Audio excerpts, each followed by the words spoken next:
देखें, x plus square root of x cube minus 1 whole to the power 5 plus x minus, same expression है, a plus b to the power 5 और a minus b to the power 5। Sum of निकालना है coefficients of all odd degree terms. उसको expand करके देखते हैं,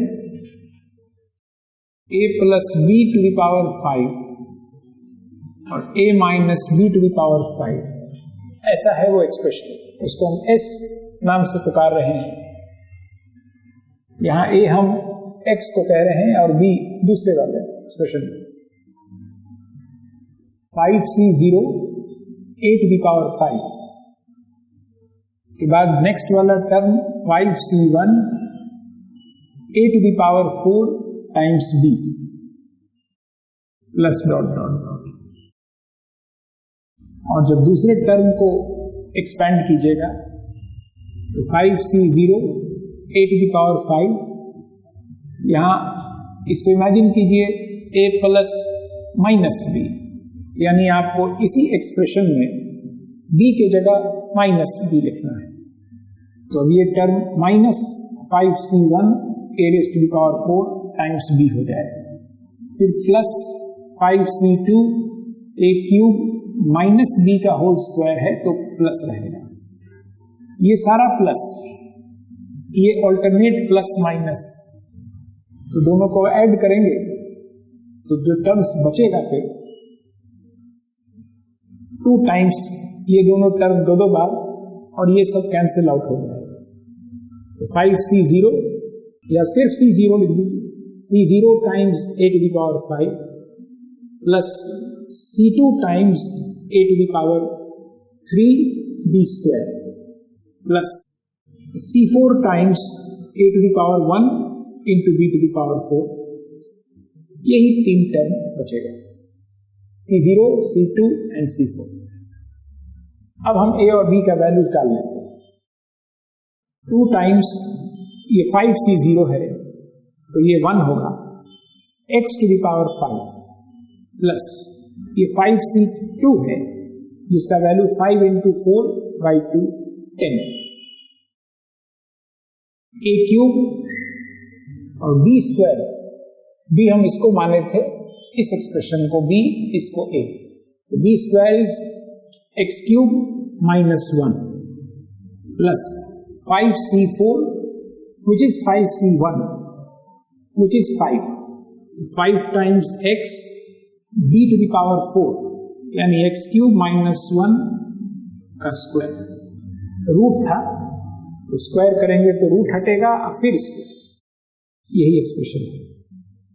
इसमें odd power वाला टर्म्स खोजना है, जैसे यहां x टू द पावर 6 एक टर्म है, उसमें हम इंटरेस्टेड नहीं है, सिर्फ odd power x to the power 5 है, एक माइनस 10x क्यूब है, इसको एक्सपेंड करेंगे तो x to the power 6 into x, वो ऑड आएगा।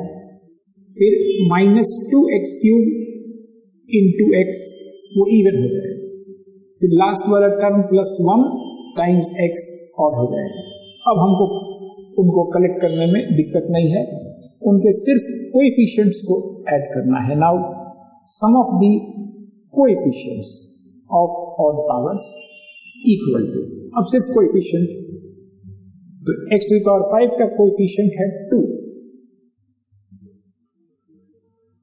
x टू द पावर 3 का कोएफिशिएंट है, अब 2 बाहर ले लिए तो अंदर में 1 लिख रहे हैं, माइनस 10।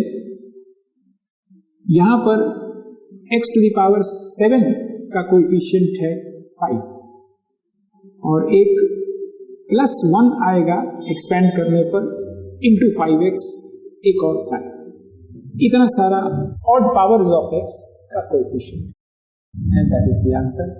10 माइनस 10 0 हो गया, प्लस 1 सो इट इज 2। एक एक्सप्रेशन दिया है binomial x plus y to the power n, n is some natural number, और लिखा है कि इसके कोएफिशिएंट्स का sum, if sum of all its coefficients equals 1024, इसको एक्सपेंड करेंगे nc0 x to the power n plus nc1 x to the power n minus 1 times y plus nc2 ncn। हमको सिर्फ अगर कोएफिशिएंट्स का सम चाहिए तो हम दोनों तरफ x और y की जगह 1 1 डाल दें तो ये 2 to the power n बचेगा। उधर सिर्फ बचेगा nc0 plus nc1 plus nc2।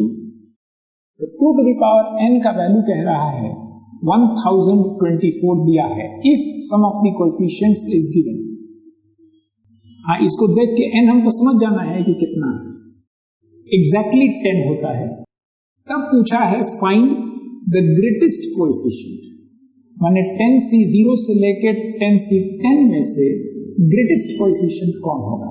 So the answer is 10c, 10 को 2 से डिवाइड किए, एक नंबर आया 10c।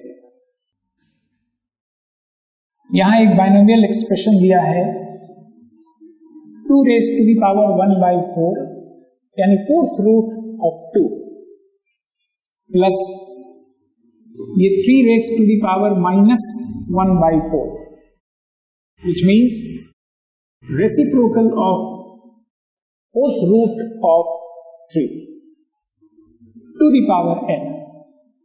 और क्वेश्चन है T5 बटे T5 प्राइम, मतलब हम मीन कर रहे हैं इसका शुरू से 5वां टर्म और पीछे से 5वां टर्म का जो रेशियो है वो √6:1 अनुपात में है।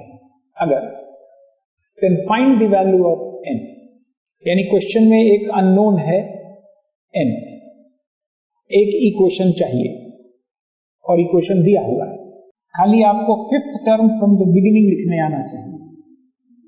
तो 5th term from the beginning nc 5 से 1 कम, ये आप जो लिखे that is called the binomial coefficient of the 5th term. और एक बार आप बाइनोमियल कोएफिशिएंट लिख दिए, अब a to the power n minus 4 होता है, अब b to the power 4 होता है। यहां पे हम अभी a b रहने दे रहे हैं, बाद में हम a का वैल्यू और b का वैल्यू पुट करेंगे। 5th term from the back,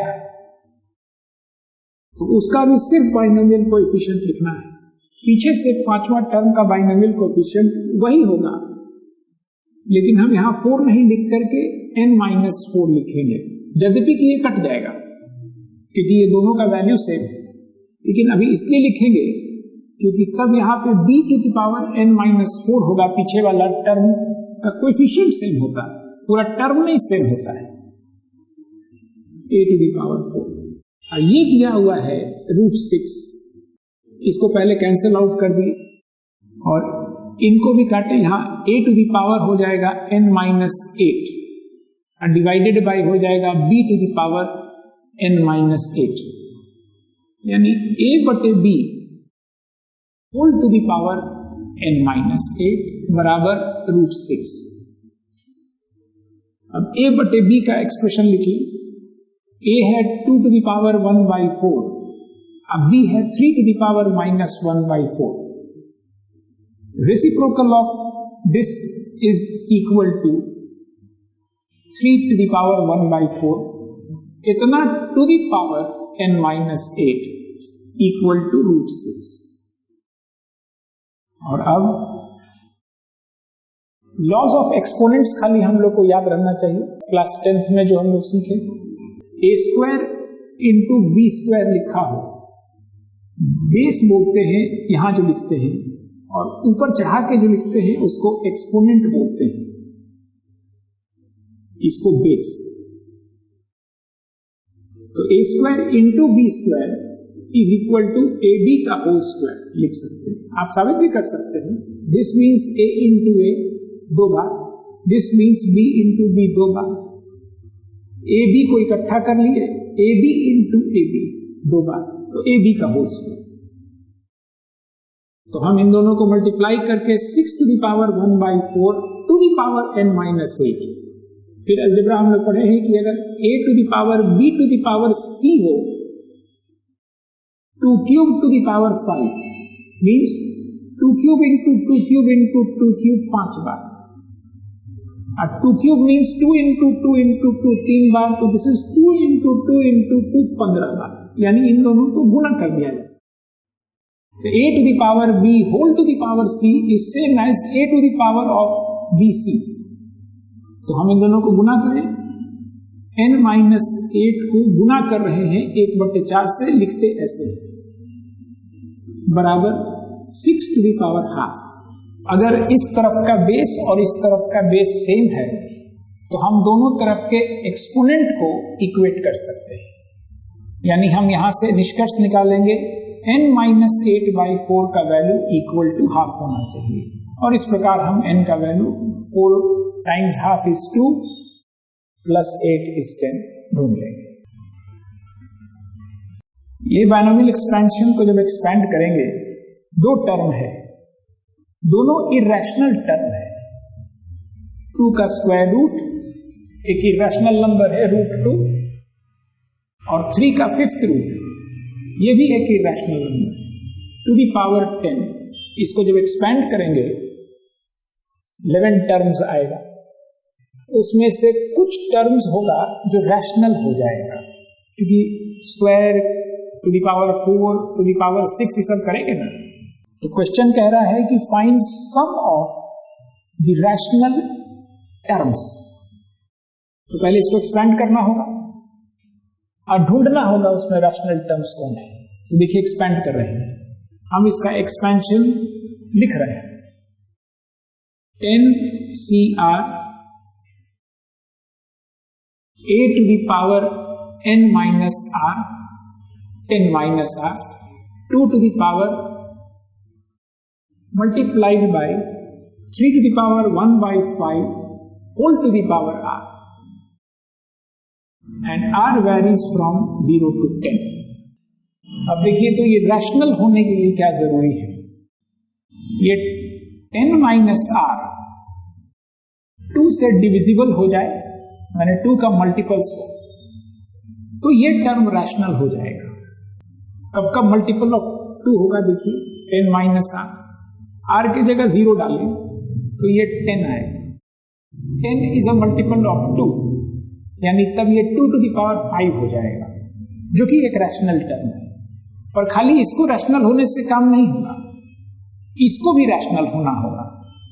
ये तभी होगा रैशनल जब यहां r मल्टीपल ऑफ 5 हो, r के जगह 4 लिखा हो तो 3 to the power 4/5, it is not rational.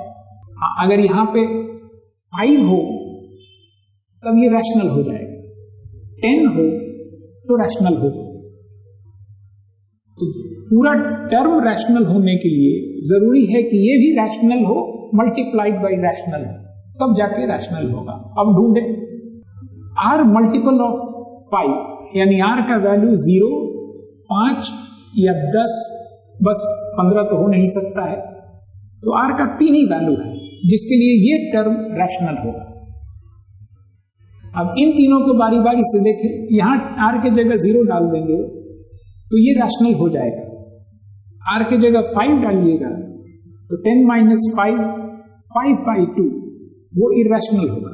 Square root of 2 to the power 5, और 10 डालिएगा तो 10 minus 10 0 रैशनल होगा। यानी कुल मिला के सिर्फ 2 टर्म होगा जो रैशनल होगा, r बराबर 0 और r बराबर 10 डालते हैं हम, तो r बराबर 0 डाल दीजिए, पूरा टर्म निकल जाएगा 10C0 2 to the power 5 into 3 to the power 0, एक टर्म जो रैशनल है। और एक टर्म और जो रैशनल है 10C10, 10 डाल रहे हैं r के जगह, 2 to the power 0 which is 1 and 3 square। बस यही क्वेश्चन था, find the sum of the rational terms in this expansion.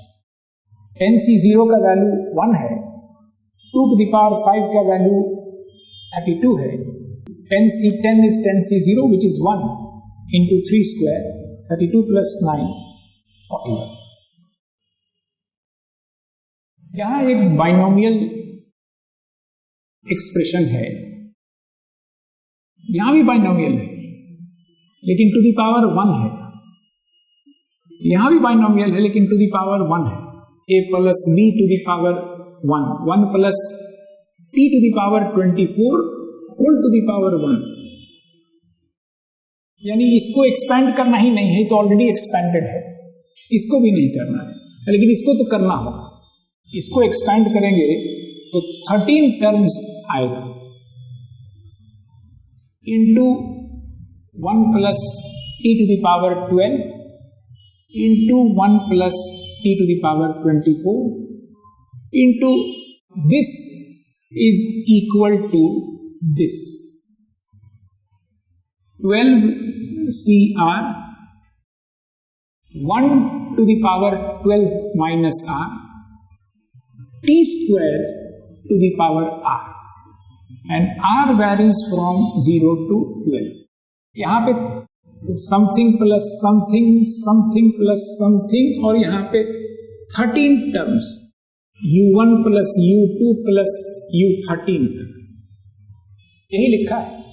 उसके बाद एक्चुअली मल्टीप्लाई भी करना है, क्योंकि क्वेश्चन पूछा है find coefficient of t to the power 24।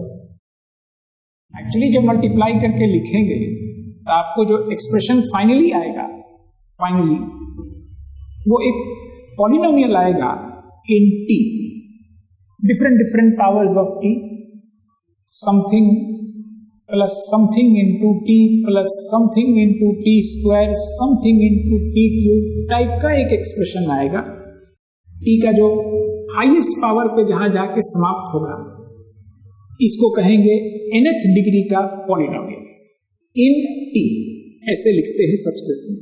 आप जब गुना करेंगे तो हाईएस्ट कितना पावर आएगा वो तो बता सकते हैं, जब आप इसका एक्सपेंशन करेंगे तो t टू द पावर 24 तक जाएगा।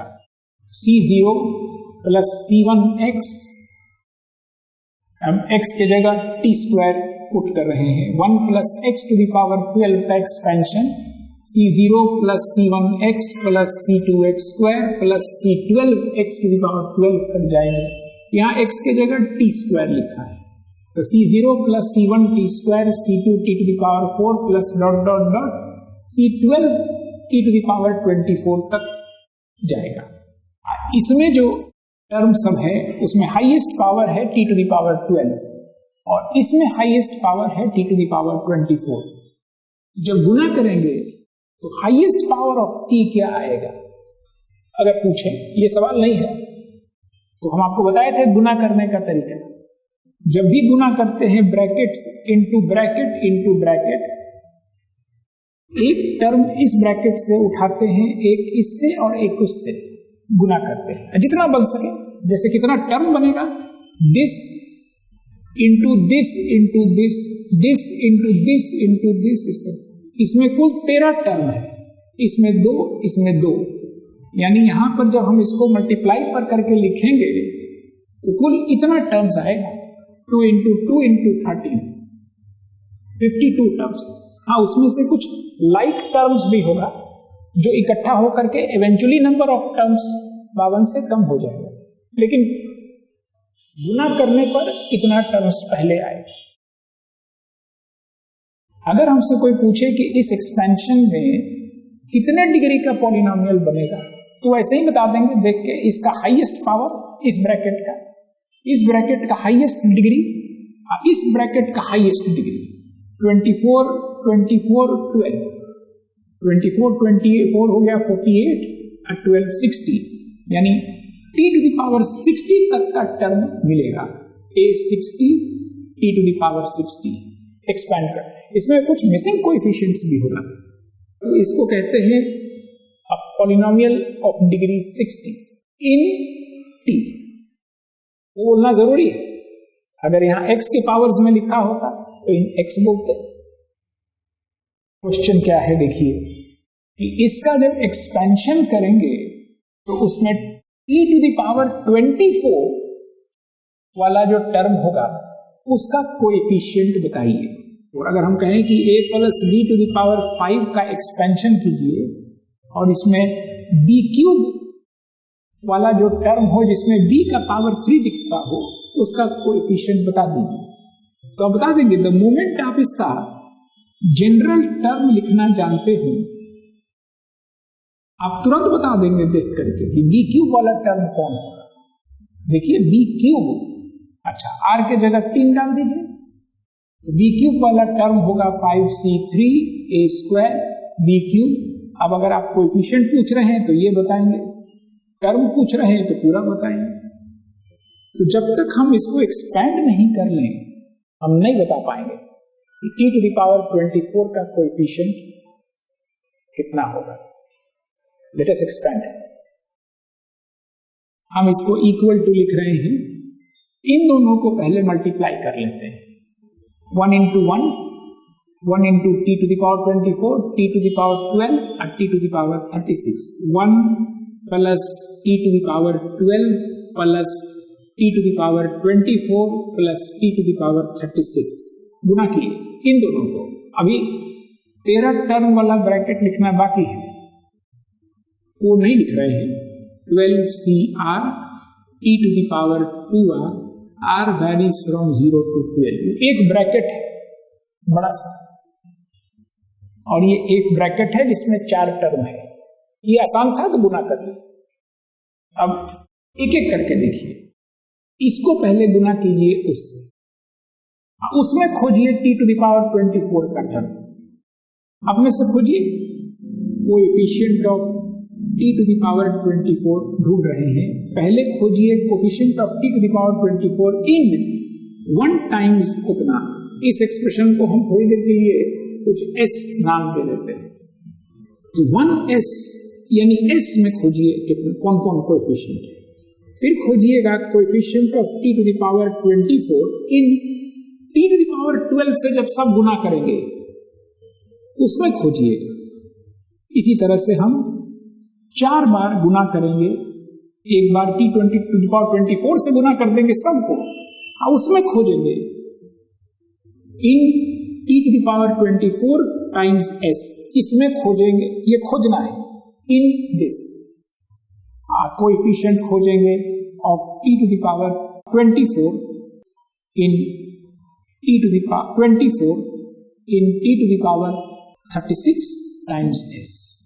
इसको गुना कर देंगे, खोजेंगे, यानी तब सबको ऐड करके आंसर बता देंगे। तो चलिए, coefficient of t to the power 24 in this, s मतलब यही, इसी में बोल रहे हैं कि t टू द पावर 24 का कोएफिशिएंट खोजिए। तो देखिए साफ तो लिखा है, r के जगह 12 डालिएगा तो t टू द पावर 24 हो जाएगा, 12c12 मिलेगा। हम इसको ऐसे ही रहने देंगे ना, बार बार लिखेंगे नहीं। अगर हम कहते हैं कि t टू द पावर 25 वाला टर्म बताइए तो इसके एक्सपेंशन में, तो देखिए ना 2 into r का वैल्यू अगर 25 कब होता है, कभी नहीं पॉसिबल है। यहाँ r एक नेचुरल नंबर है, तो हम पूछेंगे कि इस एक्सपेंशन में जरा बताइए तो t टू द पावर 25 का कोएफिशिएंट किसमें, क्या बोलेंगे 0। तो आप t टू द पावर 24 का कोएफिशिएंट ढूंढे 12c12। अब इसको मल्टीप्लाई कर दीजिए t टू द पावर 12 से। अब खोजिए, अब हम क्या खोजेंगे जरा सोचिए। दिस इज सेम एज कि हम t टू द पावर 12 का कोएफिशिएंट खोजें इन s। इस एक्सपेंशन में जो t टू द पावर 12 वाला टर्म होगा वो जब इससे गुना होगा तो वो t टू द पावर 24 बन जाएगा। यानी कि हमको ये जो खोजना था वो actually it was equivalent to finding coefficient of t to the power 12 in this. वो अब तुरंत खोज लेंगे t टू द पावर 12 कब संभव है, जब r के जगह 6 होगा। अब coefficient of t to the power 24 खोजना है इसमें, यानी कि t टू द पावर 0 खोजना है इसमें। इसके एक्सपेंशन में जब t टू द पावर 0 वाला जो टर्म होगा यानी कांस्टेंट टर्म, वो जब इससे गुना होगा तो वो t टू द पावर 24 में कन्वर्ट हो जाएगा। तो t टू द पावर 0 वाला टर्म यानी r के जगह 0, 12c0, and coefficient of t to the power 24 खोजना है इसमें, यानी हम t टू द पावर 36 से डिवाइड कर दें तो t टू द पावर -12 का कोफिशिएंट खोजना है इसमें।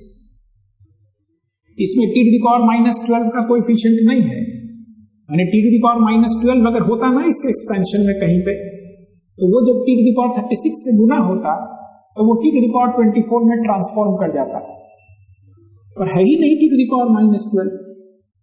2r बराबर -12 से इक्वेट कीजिएगा तो r बराबर -6 और r बराबर -6 एग्जिस्ट ही नहीं करता है, सो 0। अब इन सबको ऐड कर देना है and you have the answer. यहां 1 plus 2a to the power 4, एक बाइनोमियल एक्सपेंशन कीजिएगा तो 5 टर्म आएगा। 2 minus a to the power 5, 6 term आएगा। सम पॉलिनोमियल इन a, ये 4th डिग्री का पॉलिनोमियल होगा, क्योंकि जो हाईएस्ट पावर ऑफ a आएगा इसके एक्सपेंशन में वो a टू द पावर 4, और ये some another polynomial of degree 5 in a, highest. अब फिर इन दोनों को गुना करने पर एक 9th डिग्री का पॉलिनोमियल इन a। क्वेश्चन क्या है? Find coefficient of a cube. उस एक्सपेंशन में a का डिफरेंट पावर्स होगा ना, a to the power 1, a to the power 2, a to the power 3, a to the power 4, a to the power 5, a to the power 6। तो उसमें a cube वाला जो term होगा उसका कोएफिशिएंट ढूंढिए। टोटल कितना टर्म्स होगा गुना करने पर? अगर इसमें 5 टर्म है, a1, a2, a5, और उसमें b1, b2, b3, b4, b5, गुना कीजिएगा इसको इससे, 5 टर्म्स 6 टर्म्स, टोटल 30 टर्म्स। उस 30 में से जो आइडेंटिकल होगा उसको जमा करिएगा, इवेंचुअली कुछ लेसर नंबर ऑफ टर्म्स मिलेगा, तब जाके उसमें हम खोजेंगे a क्यूब वाला। What do we do? Binomial theorem इस्तेमाल करके उसको इस प्रकार लिख लें, 4cr 2a to the power r multiplied by, ये एक ब्रैकेट है, दूसरा r वेरीज फ्रॉम 0 to 4, इसको हम कुछ m लिख दे रहे हैं, यहां n लिखेंगे। 5cn, n varies from 0 to 5, 2 to the power 5 minus n multiplied by minus a to the power n। अब इन दोनों को गुना करके कैसे लिखते हैं वो सीखेंगे, समथिंग न्यू। इन दोनों को गुना करके हम एक टर्म लिखेंगे। वो सारा जो 30 टर्म है ना, वो सब हमको यहां लिखना है एक फार्मूला के रूप में। जैसे यहां पे हम एक टर्म नहीं लिखे हैं, 5 टर्म लिखे हैं, 0 से लेके 4, यहां 6 टर्म्स लिख दिए हैं। खाली आप n का वैल्यूज डालते जाइए, सारा टर्म मिलता जाएगा। ऑफ कोर्स इसको लिखा जाता है, प्रॉपर तरीका है, a to the power n लिखेंगे और -1 टू द पावर n को यहां लिखेंगे। हम यहां पे जो वेरिएबल इस्तेमाल किए हैं उसको m बोले हैं, m वेरीज फ्रॉम, और यहां n वेरीज फ्रॉम 0 to 5। अब इन दोनों को गुना करने पर जो 300 टर्म बनेगा वो सब लिखने वाले हैं एक ही साथ, समथिंग न्यू।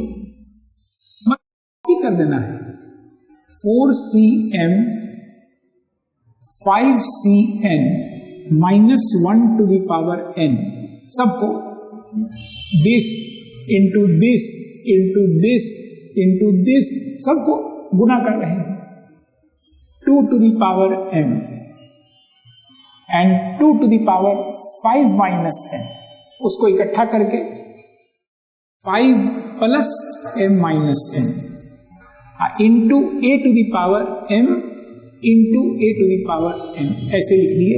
m एक नेचुरल नंबर है varying between 0 to 4 and n varies from 0 to 5। एक ही बार में लिखा। अब देखिए तीसरा टर्म हम लिख दिए। हम यहां लिखे हैं कि m और n के स्थान पे आप यही नेचुरल नंबर्स डालना है बस। जितना तरह से आप चूज कर सकते हैं m और n का वैल्यूज जोड़ा जोड़ा में, वो सब इसमें डालना है, यही लिखा है।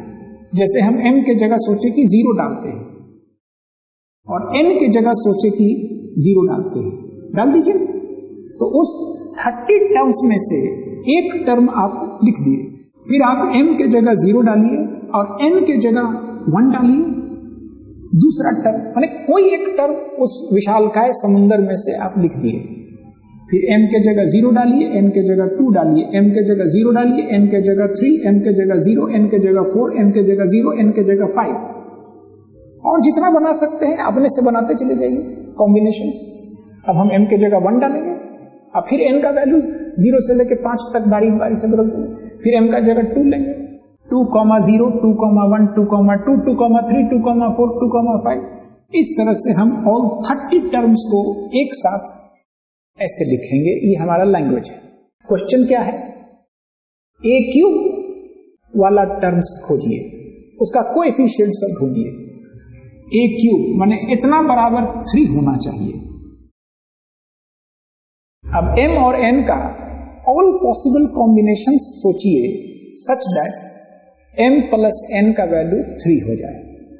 सोचते हैं m बराबर 0, n बराबर 3, m बराबर 1, n बराबर 2, m बराबर 2, n बराबर 1, m बराबर 3, n बराबर 0। अगर और कोई कॉम्बिनेशन आपके दिमाग में आता हो तो हमको बता दीजिए। यानी उस 30 टर्म्स में से बस यही 4 टर्म होगा जिसमें a cube something into a cube plus something into a cube दिखेगा। बस अब सभी कोएफिशिएंट को निकाल दीजिए और उसको ऐड कर दीजिए। That is the question. This is the coefficient of a to the power m plus n। अब डाल के दिखाते हैं आपको। एक कोएफिशिएंट ढूंढते हैं, m के जगह 0, n के जगह 3, तो ये -1 हो जाएगा, 4c 0 हो जाएगा, 5c 3 हो जाएगा। खाली गलती नहीं होना चाहिए। 0 माइनस 3 इज -3, 5 माइनस 3 2, 2 स्क्वायर। ये एक इतना टाइम्स a क्यूब एक टर्म आएगा उस 30 में से। हमको खाली कोएफिशिएंट से मतलब है। m के जगह 1, n के जगह 2, तो ये प्लस हो जाएगा 4c1, 5c2, 2 to the power 1 minus 2 minus 1, 2 to the power 4। इसी तरह से बाकी दोनों ढूंढ के और वैल्यूज निकाल के अब जोड़ के answer 1 plus x square to the power 2। इसको तो आप एक्सपेंड भी कर सकते हैं। 1 square plus 2 times plus x to the power 4। We are aware of this. ये 1 plus x to the power n है, तो जिसका एक्सपेंशन हम लोग जानते हैं nc x to the power r varies from 0 to n। मतलब यहां लेफ्ट हैंड साइड जो कुछ भी लिखा है उसको हम अपने binomial theorem given by Newton का इस्तेमाल करके इसको इस रूप में लिख सकते हैं। यहां n प्लस 1 टर्म्स है, सब लिख दिए। गुने 3 टर्म, हर टर्म n प्लस 1 से गुना होगा, यानी total 3 times n plus 1, 3n plus 3 terms यहां लिख दिए, सारा टर्म ही लिख दिए। कह रहे हैं लेट दिस इक्वल दिस, मतलब इसका एक्सपेंशन कीजिएगा तो कोई सीरीज ही ना आएगा। a0 into x to the power 0, a के जगह 1 डाले, a1x प्लस a2x स्क्वायर, इस तरह का एक सीरीज आएगा। तो कह रहा है कि let this be written as this. अब आगे, if a1 a2 a3 are in AP, a1 का मतलब समझिए, यहां a1 का मतलब x टू द पावर 1 का कोएफिशिएंट को a1 लिखा है, यानी इसका एक्सपेंशन आप करें उसमें x टू द पावर 1 का जो कोएफिशिएंट मिले उसी को a1 कह रहा है। a2 मतलब a2 देखिए a2 का क्या मतलब है, यहाँ k के जगह 2 डालिएगा तो यहाँ x स्क्वायर आएगा, यानी x स्क्वायर का जो कोएफिशिएंट है इसके एक्सपेंशन में उसी को कह रहा है a2। माने ये लिखने का तात्पर्य सिर्फ इतना था कि हमको इतना बड़ा बात लिखना पड़ता ना, if coefficient of x to the power 1 in this expansion comma coefficient of x square in this expansion and comma coefficient of x cube को a3 कहे हैं, in this expansion they are in AP। तो उतना नहीं लिखना पड़े, इसीलिए हम कहे कि लेट दिस इक्वल दिस, ताकि आप समझ जाएं जब हम a5 बोलेंगे तब मैंने आप समझ जाएंगे कि अच्छा x टू द पावर 5 के कोएफिशिएंट को a5 बोल रहे हैं। तो if a1 a2 a3 are in arithmetic progression then find the value of n। माने ये ऐसे ही है, ये एक भाषा के लिए आपको बताया गया है कि हम ताकि बोलेंगे तो आप समझ जाएंगे हम क्या बोल रहे हैं। अब आपका टास्क है कि इसका एक्सपेंशन में x टू द पावर 1 का कोएफिशिएंट ढूंढिए, फिर अस्थिर से x टू द पावर 2 का कोएफिशिएंट ढूंढिए, फिर x क्यूब का, वो तीनों कोएफिशिएंट AP में है। AP मतलब a1 a2 a3 तीन संख्या, AP मतलब a2 is equal to a1 plus a3 by 2, यही होता है AP का मतलब, या twice a2 is equal to a1 plus a3। तो a1 a2 a3 का वैल्यूज निकालेंगे, इस इक्वेशन में डालेंगे तो आपको एक इक्वेशन बनेगा जिसमें एक अननोन होगा n। क्वेश्चन है find the value of n। तो सारा ध्यान दीजिए, a1 a2 a3 का वैल्यूज ढूंढो, coefficient of x to the power 1 इसके एक्सपेंशन में। तो यहां 1 से जब गुना, बारी बारी से ढूंढना होगा 3 बार, एक बार 1 से गुना करेंगे उसमें पहले ढूंढ लीजिए, फिर इससे गुना कर दीजिएगा पूरे एक्सप्रेशन को, उसमें ढूंढिएगा, फिर इसमें। तो पहले 1 से गुना कीजिए, सिर्फ इस पे ध्यान दीजिए। तो a1 equal coefficient of x to the power 1 in 1 times s plus, आगे जरूरत नहीं पड़ेगा क्योंकि जब आप x स्क्वायर से गुना कर दीजिएगा इसको तब x टू द पावर 1 वाला टर्म ही नहीं बचेगा, क्योंकि पहला कांस्टेंट टर्म भी गुना हो गया x स्क्वायर से, तो सब x स्क्वायर से बड़ा ही ना होगा आपको। फिर x टू द पावर 4 से गुना कर दीजिएगा उसमें भी नहीं मिलेगा x टू द पावर 1 वाला टर्म, सिर्फ इसी में मिलेगा। तो 1 से गुना कर दिए, मतलब यही रहा, इसमें x टू द पावर 1 का कोएफिशिएंट nc1, तो वो a1 का वैल्यू हो गया nc1। अब a2 खोजना है, x स्क्वायर का कोएफिशिएंट पूरे में। तो जब ये वाला टर्म x स्क्वायर से गुना होगा तो एक टर्म मिलेगा nc2, ये वाला टर्म जब x टू द पावर 0 वाले टर्म से गुना होगा which is nc0, 2 times nc0, तो एक और टर्म मिलेगा। और ये वाला टर्म जब गुना हो जाएगा तो उसमें x स्क्वायर का टर्म होगा ही नहीं। अब x क्यूब का कोएफिशिएंट खोजना है, यहीं से ये जब गुना होगा तो x क्यूब का कोएफिशिएंट होगा nc3, ये जब गुना होगा तो x स्क्वायर है, x टू द पावर 1 से गुना करेंगे तब x क्यूब बनेगा, x टू द पावर 1 का कोएफिशिएंट होगा nc1 एक इंटू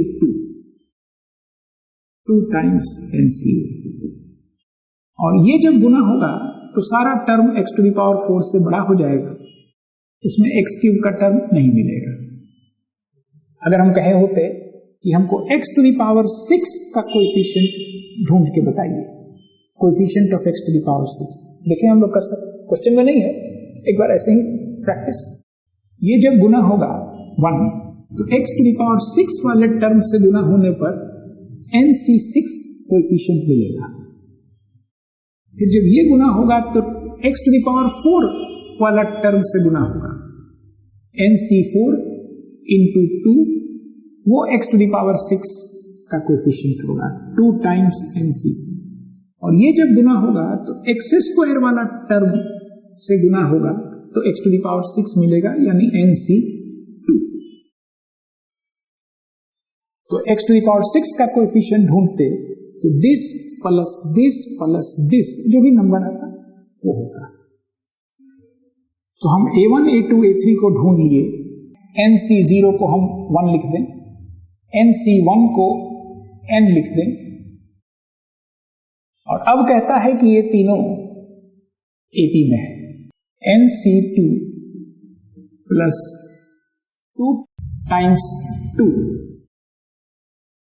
इक्वेट कर दें with A1 plus A3 which is NC3 plus 3 implies 2 times, इसको एक्सपेंड करेंगे तो n इंटू n माइनस 1 बटे 2 फैक्टोरियल, तो 2 से मल्टीप्लाई होकर के ये बचेगा इतना प्लस 4।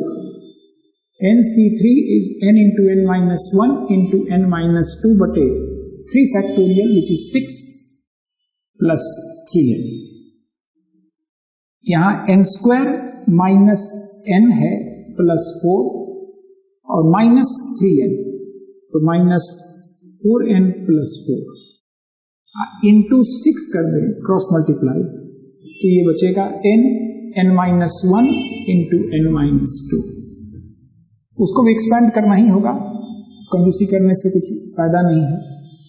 ये इन दोनों को गुना करेंगे तो n square minus 3n plus 2 into n, यहां 6n square minus 24n plus 24। अब यहां n cube minus 3n square plus 2n, n cube minus सबको इकट्ठा कर रहे हैं 9n square 26n minus 24 equal to 0। अब इतना के बाद क्या करेंगे ना कि 4 ऑप्शन दिया होगा n का वैल्यूज, उसी में से डाल करके बारी बारी से चेक कर लेंगे। एक साबित करना है, सिंपल सा एक सीरीज है NC3 कहां पाया जाता है? 1 plus x to the power n के एक्सपेंशन में x क्यूब के साथ ये पाया जाता है। n प्लस 1 C4, ये इस जंगल का जानवर नहीं है, ये 1 plus x to the power n plus 1 के एक्सपेंशन में पाया जाता है। अलग अलग जंगल का जानवर है और सबको ऐड करने के लिए कह रहे हैं। साबित कीजिए कि this is equal to n plus, ये एक सिंबल है NCR के लिए, एक ऐसा सिंबल भी इस्तेमाल हम लोग करते हैं। तो सम ऑफ दीज इक्वल टू साबित करना है n plus 4C6 minus NC2 prove करना है। एक्चुअली 4 ऑप्शन दिया हुआ रहेगा, इतना का वैल्यू इनमें से किसके बराबर है, ABCD 4 ऑप्शन, तो हम चारों लिखने के बजाय कह दिए कि साबित कर।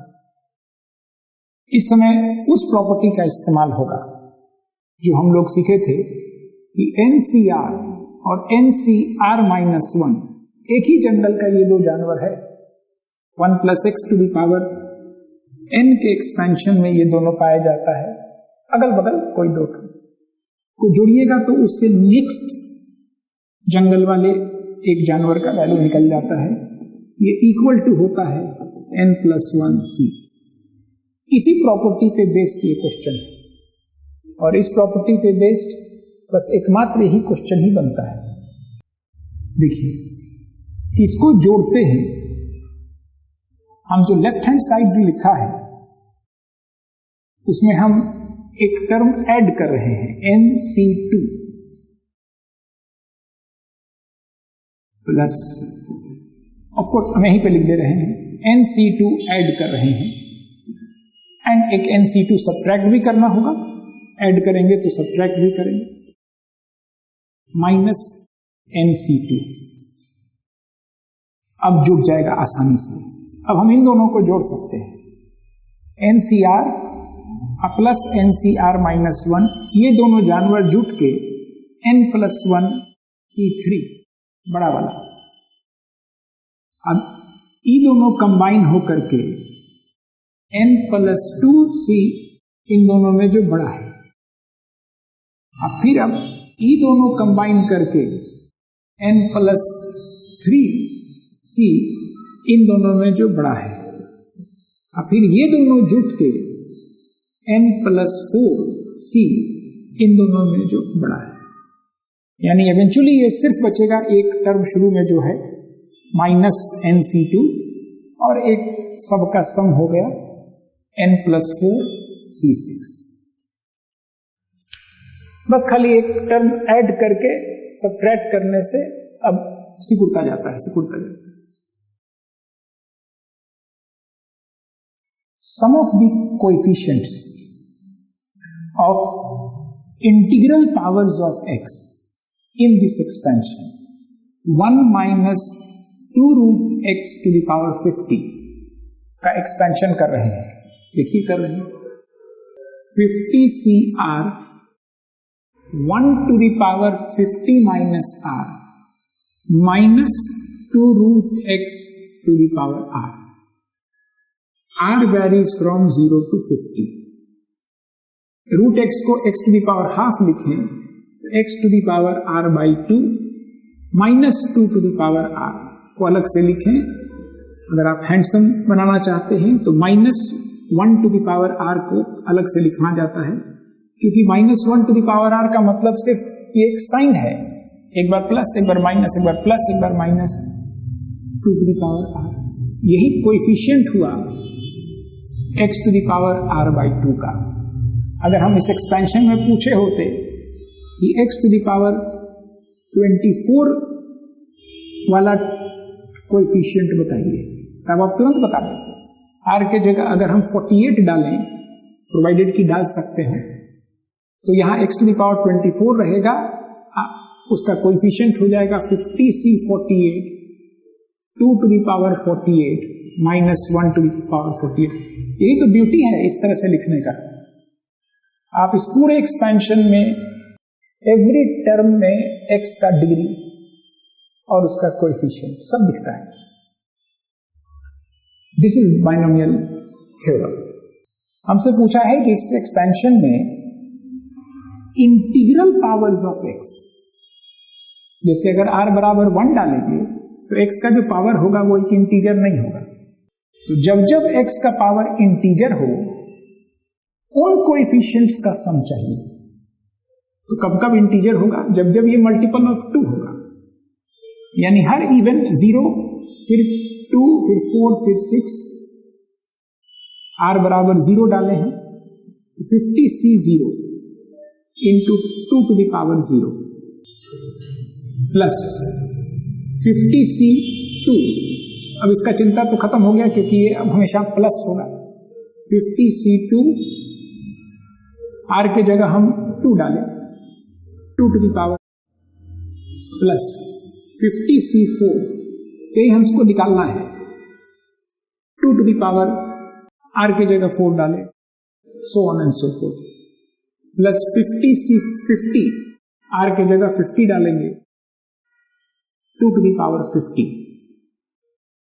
इन सब का सम पूछा गया है। That is the question.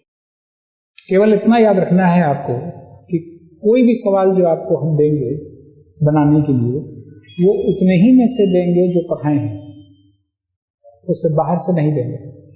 1 plus x to the power n का जो एक्सपेंशन है और 1 minus x to the power n का एक्सपेंशन, इन दोनों को हम कई बार बोले कि बड़ा महत्वपूर्ण है। जब भी कोई सीरीज हो, बाइनोमियल सीरीज पे आधारित सवाल, तो जवाब यहीं पे ढूंढिएगा। यह है c0 plus c1x plus c2x square plus cnx to the power n, और ये c0 minus c1x plus c2x square minus c3x cube plus dot dot dot minus 1 to the power n cnxn, यही है।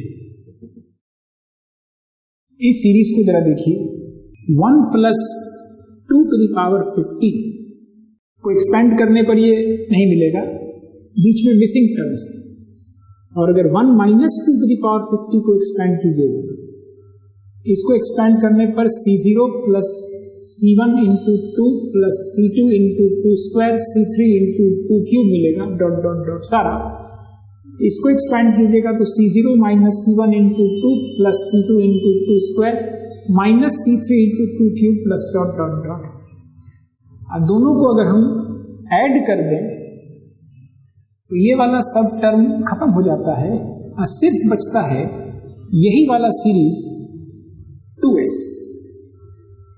So this series is actually divided by 2। और यही यहां पे अगर हम 50C1 2 to the power 1, 50C3 2 to the power 3, second term, fourth term, sixth term का सम अगर पूछे होते तो दिस प्लस दिस किए हैं जब, तो ये वाला सम मिला है।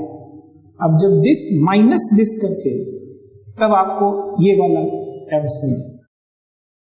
यहां देखें, अगर 2 प्लस 3 टू द पावर 50 हम कहें कि एक्सपेंशन कीजिए तो 50C0 times 2 to the power 50, 50C1 times 2 to the power 49 into 3 to the power 1 plus dot dot dot 50C50 2 to the power 0 3 to the power 50। इसको एक्सपैंड करके आप सीख गए कि क्या लिखते हैं, लेकिन उल्टा सीखे कि नहीं। अगर हम कभी ऐसा सीरीज दे दें तो क्या आपको दिख जाएगा कि ये एक्चुअली में सिर्फ 5 टू द पावर 50 लिखा हुआ है। ये तभी दिखेगा जब इस सीरीज का टर्म्स को आप ऑब्जर्व कर सके। जैसे आप इसको ऑब्जर्व करके दिख जाए कि यहां पे लिखा है 50C2 3 स्क्वायर, यानी इसको अगर आप समेट के इस प्रकार लिख सकें, इस लंबे से एक्सपेंशन को हम देंगे उल्टा सवाल भी, ये सीरीज दे देंगे, कहेंगे उसका सम बताइए, तो वो तभी बता पाएंगे जब उसका सिमटा हुआ फॉर्म लिख पाएंगे। कि बड़ा इंपॉर्टेंट है ये एक्सप्रेशन। इसको जब एक्सपेंड करना हो तो भी इसी रूप में लिखना चाहिए, और इसको समेटना हो तो भी इसी रूप में लिखना चाहिए। आप a प्लस बी का होल स्क्वायर बराबर जान गए, उल्टा भी तो जानते हैं ना। कई बार इस रूप को समेट के इस रूप में लिखने का आवश्यकता पड़ता है। a प्लस बी का क्यूब आप जानते हैं, a cube 3a square b plus 3ab square plus b cube, तो उल्टा भी तो मालूम होना चाहिए ना। दोनों में यही इंपॉर्टेंट बात है कि इस सीरीज को देख करके अगर आपको दिख जाए कि टर्म सब है 50C r टाइप का है, और साथ में 3 raise to the power r है, और 2 raise to the power 50 minus r है, और r का वैल्यू 0 से 50 तक है, जैसे ही आपको उसका जनरल टर्म दिखा पैटर्न, अब आप जैसे ही इस रूप में लिखेंगे आप समझ जाएंगे ये 2 प्लस 3 टू द पावर 50 लिखा हुआ है। तो यहां जो सीरीज था वो 50C0 था 2 टू द पावर 0, यहां 1 टू द पावर था 50, 50C2 2 square 1 to the power 48 था। हाँ, मैंने जब एक ही टर्म दिखे ना, यहाँ दो टर्म दिख रहा है प्रोडक्ट, एक ही दिखे तो समझ जाना है ना कि दूसरा टर्म 1 है। 1 plus x to the power n के एक्सपेंशन में 1 है थ्रू आउट, लेकिन दिखता नहीं है वो। तो अगर एक ही दिख रहा है powers of 1 number, 2 to the power 0, 2 to the power 1, 2 to the power 2, 2 to the power 3 type का, तो समझ जाइए कि ये 1 प्लस 2 टू द पावर 50 का एक्सपेंशन किया गया है। अब मिसिंग टर्म्स बीच बीच में वो आपको इशारा कर रहा है कि आपको 1 प्लस 2 टू द पावर 50 का एक्सपेंशन लिखना है, 1 माइनस 2 टू द पावर 50 का लिखना है। अब जोड़ना है या घटाना है वो देख लेना है। So my required series was actually equal to this plus this times half, and now the answer is there. 3 to the power 50, 1 minus 2 is minus 1 to the power 50 is 1 by 2. 3 to the power 50 plus 1 बटे 2 इन सब का values actually calculate कर करके अगर हम add करें तो इतना के बराबर आए। एक एक्सप्रेशन दिया हुआ है 1 + x to the power 2, 1 + x to the power 3, 1 + x to the power 49 तक। इसका एक्सपेंशन कीजिएगा तो 50 टर्म्स, इसका एक्सपेंशन 4 टर्म्स, 3 टर्म्स, 150। और इस एक्सप्रेशन में जो x² का कोएफिशिएंट है, coefficient of x² in this expression, वो लेफ्ट हैंड साइड लिखा है, equal to right hand side में लिखा है 3n + 1 टाइम्स 51c3। उसके बाद कुछ पूछा है, कोई सवाल है? ये जो आखिरी एक बाइनोमियल है वो 1 + mx लिखा हुआ है, बाकी सब 1 + x। तो हम ऐसा करें, पहले left hand side coefficient of x² को जरा ढूंढ लें। कैसे ढूंढते हैं कोएफिशिएंट? कोई भी हम एक्सप्रेशन लें, a + b to the power n, तो ये हमेशा जरूरी है कि आप बाइनोमियल थ्योरम याद रखें, आप उसका जनरल टर्म यहां लिखने आना चाहिए, तभी जाके आप कोई भी कोएफिशिएंट ढूंढ पाए।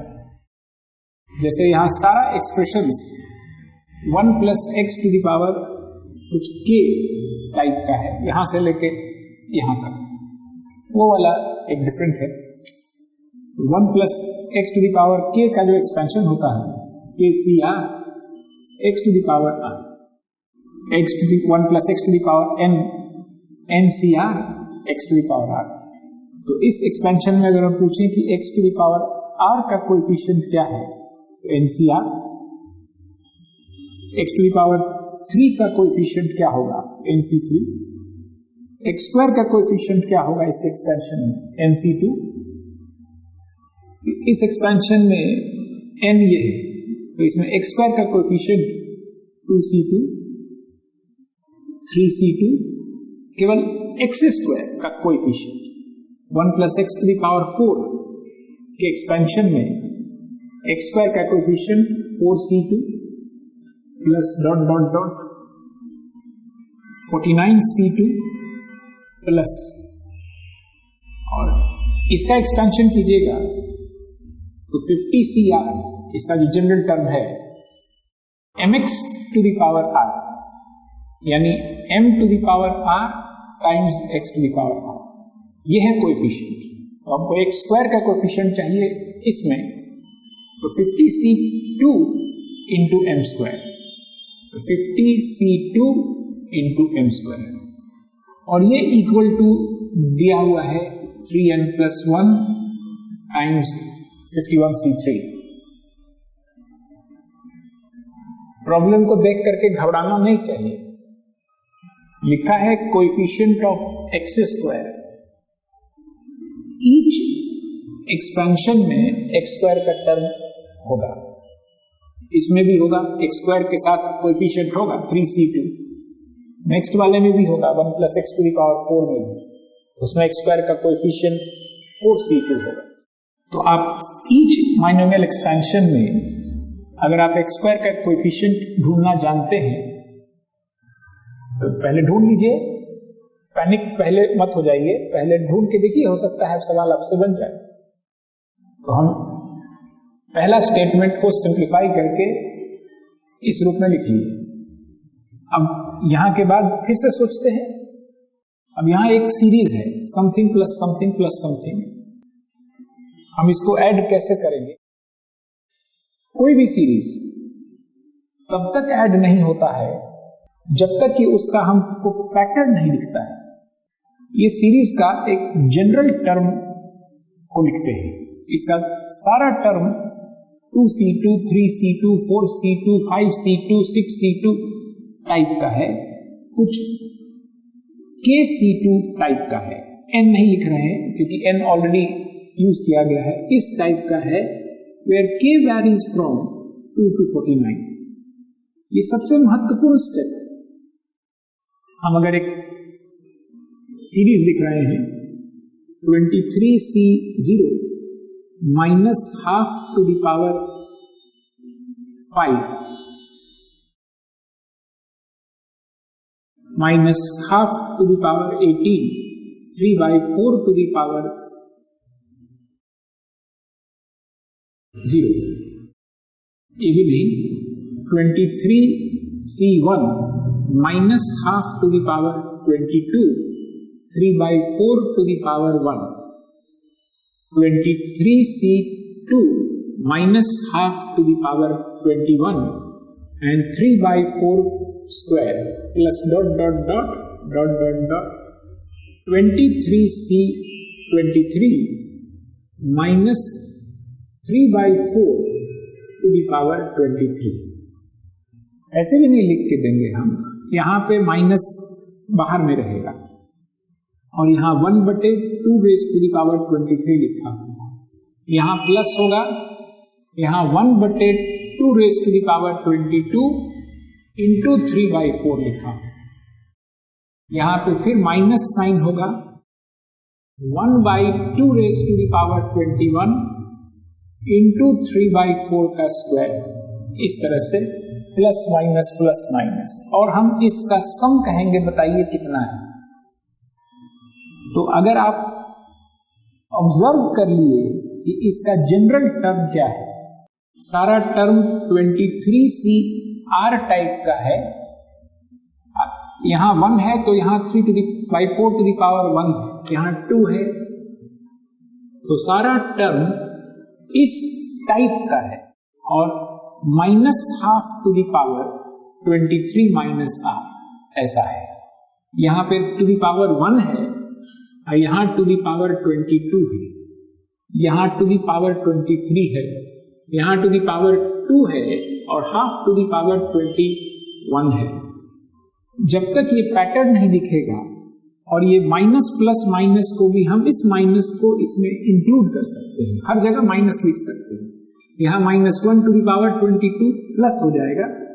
जब तक ये पैटर्न नहीं दिखेगा, एक बार अगर ये पैटर्न दिख गया, एक कोई जनरल टर्म जिसमें हम R का वैल्यू 0 से लेकर 23 तक डालते चले जाएं, तो ये सीरीज बन जाएगा। द मोमेंट आप इस रूप में देख पाएंगे, आप समझ जाएंगे कि इसका आंसर क्या है। ये A plus B to the power 23 इसका वैल्यू है। तो जब हमको इस सीरीज को ऐड करना था, तो हमको पैटर्न दिखना बहुत जरूरी था। तो यहां से यहां तक का जो टर्म्स था, इनका पैटर्न नहीं था, ये सब KC2 टाइप का है, where K varies from 2 to 49, और इस एक टर्म को अलग से लिख रहे हैं, 50C2 into m² equal to 3n+1 times 51C3। अब इस पे कॉन्सेंट्रेट करें। जो भी सीरीज आपको दिया जाएगा ऐड करके वैल्यू निकालने, वो आप पहले से जानते हैं तभी दिया गया है। अब ये बाइनोमियल नहीं है। बाइनोमियल सीरीज का जो जनरल टर्म होता है, उसमें यहां पे वेरिएबल होता है, यहां नहीं। 23CR, R वेरीज फ्रॉम, कभी ना सारा एक ही जनरल का जानवर होगा। 23C0, 23C1, 23C2 ये सेम रखता है। कभी ना आप देख के समझ जाते हैं कि ये A plus B to the power 23 type में सिमट जाएगा। यहां पे ये कांस्टेंट है, यही वैरी कर रहा है। ये सब जानवर अलग अलग जनरल का है। ये 1 + x टू द पावर 2 वाले जनरल का है, ये 1 + x to the power 3, 1 + x to the power 4, 1 + x to the power 49 general का है। तो ये बाइनोमियल सीरीज नहीं है। इसको तोड़ के देखिए, समझ में आ जाए। ये k इंटू k -1 बटे 2 फैक्टोरियल है, यानी ये वाला टर्म k² - k है, हाफ को हम बाहर ले सकते हैं।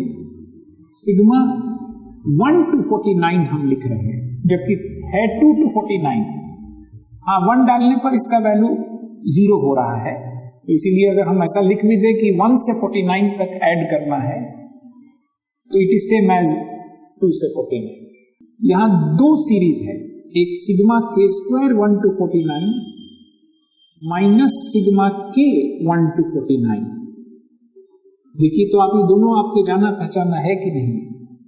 ये sum of first 49 natural numbers 1 + 2 + 3 + 49 है, और ये sum of the square of the first 49 natural numbers है, 1 स्क्वायर + 2 स्क्वायर + 3 स्क्वायर।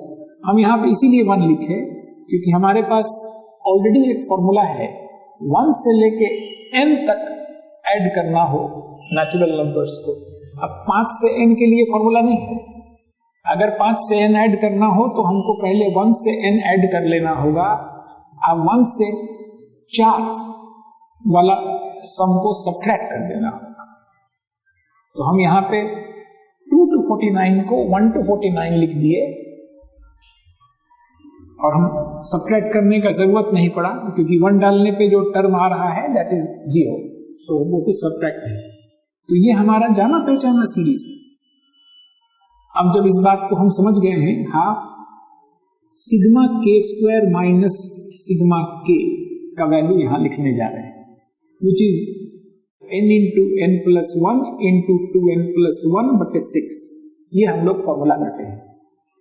ये 49 into 49 plus 1 into 49 into 2 98 plus 1 99 by 6 minus 1 से लेके 49 तक का सम का फॉर्मूला है n into n plus 1 by 2, यानी 49 into 49 plus 1 by 2।